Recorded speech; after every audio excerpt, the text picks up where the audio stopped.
السلام علیکم ناظرین، آج کی ویڈیو کا ٹاپک ہے ہمارا حضرت علی کی شہادت۔ آج اس ویڈیو میں حضرت علی کا تعارف، پس منظر، حضرت علی کی خلافت، جنگیں، سیاسی حالات اور خصوصاً حضرت علی کی شہادت کا کمپلیٹ واقعہ، قاتل عبد الرحمن بن ملجم اور اس کا انجام، حضرت علی کے اقوال اور میراث کو زیر بحث لائیں گے۔ انشاءاللہ امید کرتا ہوں کہ آپ کو ویڈیو پسند آئے گی، تو آئیے چلتے ہیں اس ویڈیو کی طرف۔ حضرت علی کا تعارف اور پس منظر۔ نام اور نسب۔ حضرت علی کا نام علی ابن طالب تھا۔ آپ نبی کریم کے چچا زاد بھائی تھے۔ آپ نبی کریم کے چچا حضرت ابو طالب کے بیٹے اور آپ صلی اللہ علیہ وآلہ وسلم کے داماد تھے۔ آپ کی والدہ فاطمہ بنت اسد تھی، جو نبی کریم صلی اللہ علیہ وآلہ وسلم کے لیے ماں جیسی محبت رکھتی تھی۔ پیدائش۔ حضرت علی کی پیدائش 13 رجب 600 ہجری کو خانہ کعبہ میں ہوئی، جو کہ ایک منفرد اور قابل فخر واقعہ ہے۔ اسلام قبول کرنا۔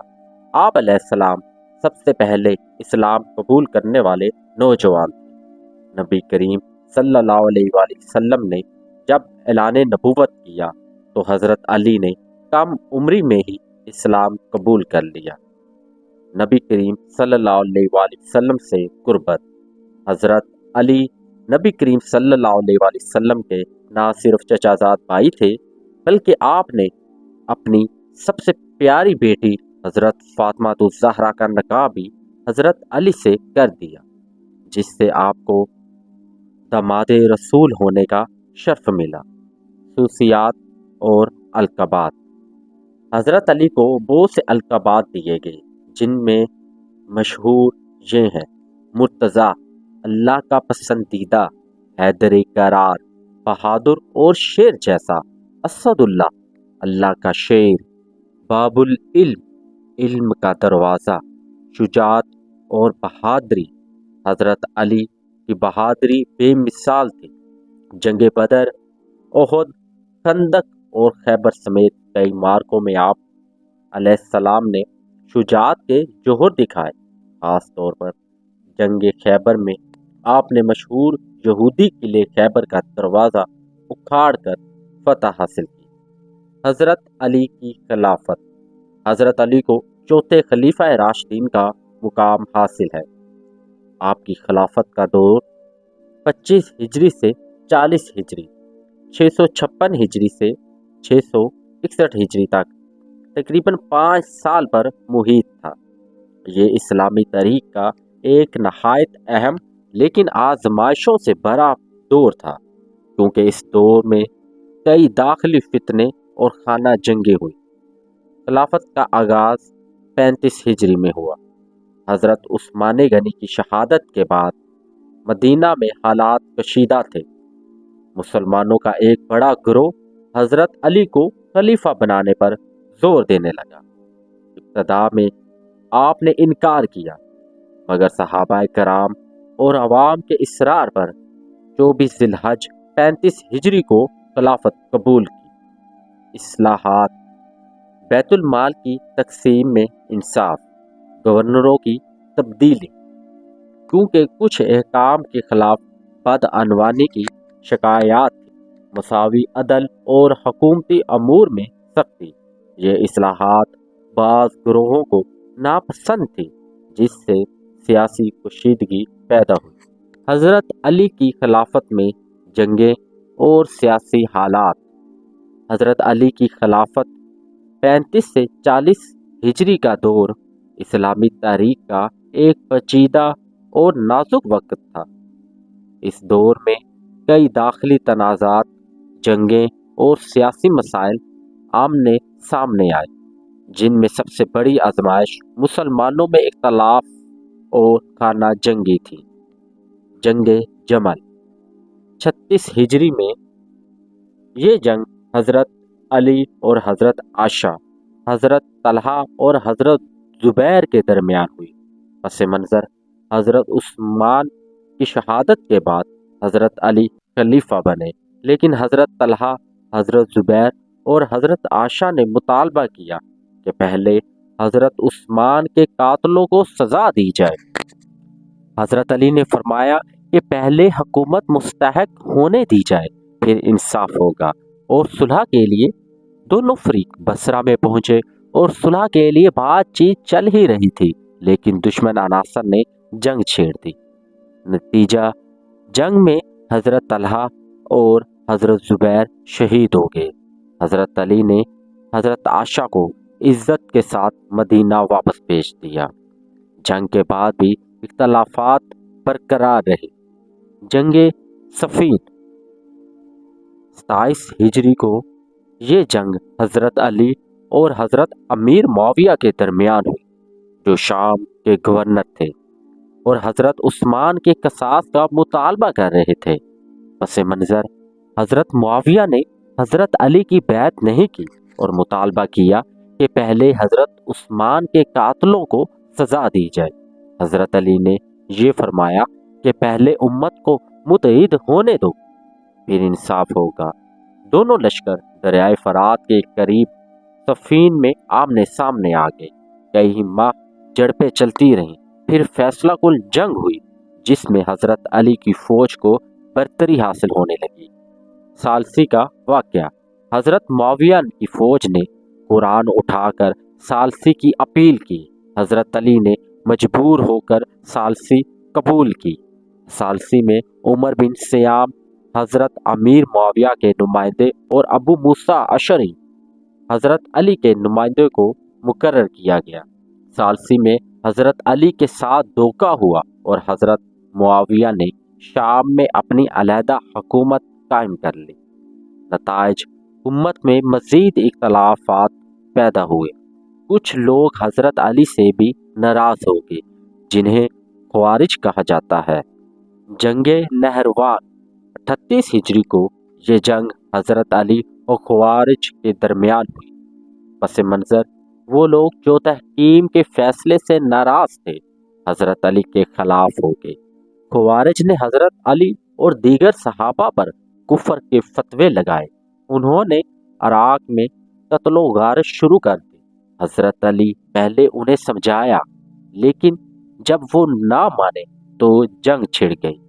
نتائج: حضرت علی نے خوارج کو شکست دی۔ کچھ خوارج بچ گئے، جنہوں نے بعد میں حضرت علی کے قتل کی سازش کی۔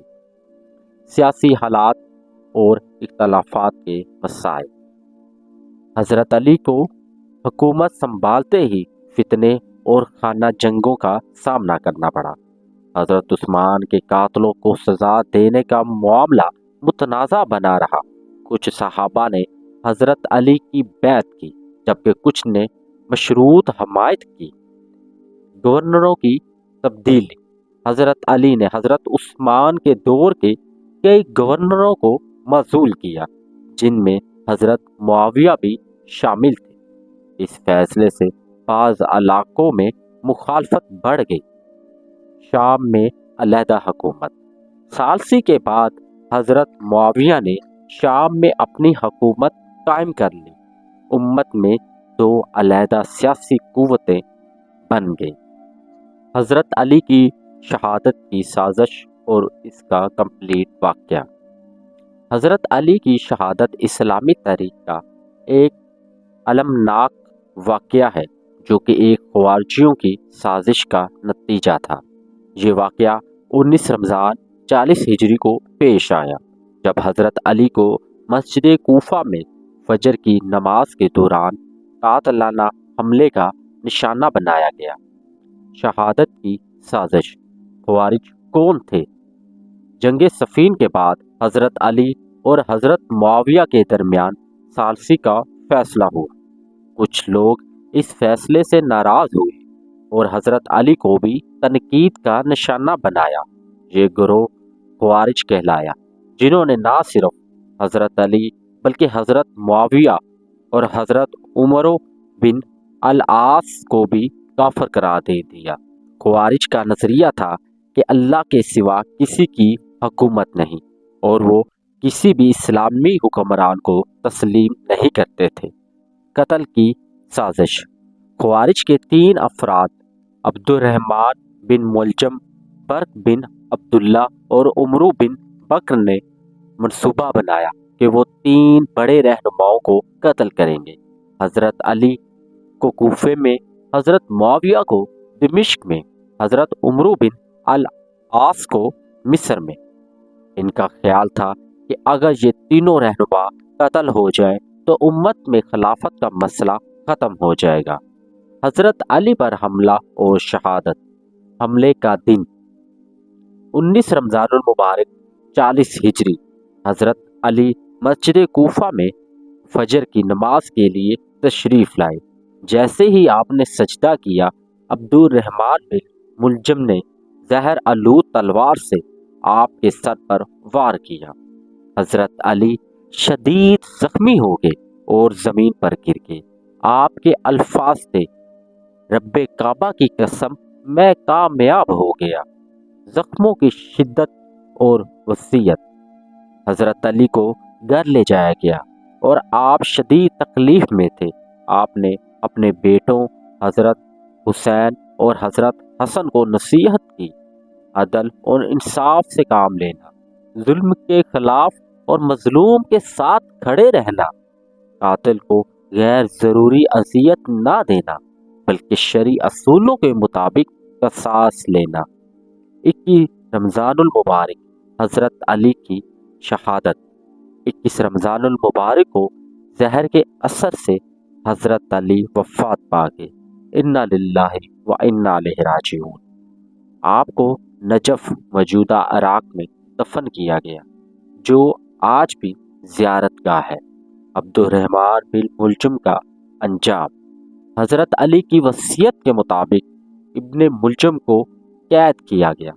حضرت علی کی شہادت کے بعد حضرت حسن نے قصاص کے تحت ابن ملجم کو قتل کر دیا۔ بعض روایت کے مطابق اسے تلوار سے قتل کیا گیا، جبکہ کچھ روایات میں ہے کہ اس کا جسم جلا دیا گیا تھا۔ دیگر سازشوں کا انجام۔ برق بن عبداللہ نے حضرت معاویہ پر حملہ کیا لیکن وہ بچ گئے اور صرف زخمی ہوئے۔ عمرو بن بکر نے حضرت عمرو بن العاص پر حملہ کیا لیکن اتفاقاً اس دن حضرت عمرو بن العاص نماز پڑھانے کے لیے نہیں آئے تھے اور ان کی جگہ کوئی اور امام تھے جو شہید ہو گئے۔ شہادت کے اثرات۔ حضرت علی کی شہادت کے بعد حضرت حسن نے خلافت سنبھالی، لیکن کچھ ہی مہینوں بعد حضرت معاویہ سے صلح کر لی۔ اس صلح کے نتائج میں بنو امیہ کی حکومت قائم ہوئی اور خلافت راشدہ کا اختتام ہو گیا۔ امت میں اختلافات مزید بڑھ گئے اور بعد میں خلافت بنو ہاشم، عباسی خلافت اور بنو امیہ کے درمیان تقسیم ہو گئی۔ نتیجہ، حضرت علی کی شہادت ایک بڑی سازش کا نتیجہ تھی جو خوارجیوں نے تیار کی تھی۔ حضرت علی کے اقوال اور میراث۔ حضرت علی کو اسلامی تاریخ میں حکمت، علم، عدل اور شجاعت کا پیکر سمجھا جاتا ہے۔ آپ کے اقوال و فرامین آج بھی مسلمانوں کے لیے مشعل راہ ہے۔ حضرت علی کے مشہور اقوال: علم اور حکمت۔ علم دولت سے بہتر ہے کیونکہ علم تمہاری حفاظت کرتا ہے جبکہ دولت کی تمہیں حفاظت کرنا پڑتی ہے۔ علم ایک ایسی دولت ہے جو خرچ کرنے سے بڑھتی ہے۔ لوگ اپنی زبانوں کے پیچھے چھپے ہوئے ہوتے ہیں۔ عدل اور انصاف۔ ظلم نہ کرو، نہ برداشت کرو، کیونکہ جو ظلم برداشت کرتا ہے وہ بھی ظالم کے ساتھ شریک ہوتا ہے۔ جب بھی فیصلہ کرو انصاف سے کرو، چاہے وہ تمہارے خلاف ہی کیوں نہ ہو۔ سب سے بدترین گناہ وہ ہے جو انسان معمولی سمجھے۔ اخلاق اور کردار۔ دشمن پر قابو پانے کے لیے بہترین طریقہ یہ ہے کہ اسے اپنا دوست بنا لو۔ کسی کی ظاہری شکل و صورت پر نہ جاؤ، کیونکہ ایک صاف ستھرا لباس اکثر کمزور ایمان کو چھپا دیتا ہے۔ تمہارا سب سے بڑا دشمن تمہاری اپنی نفس کی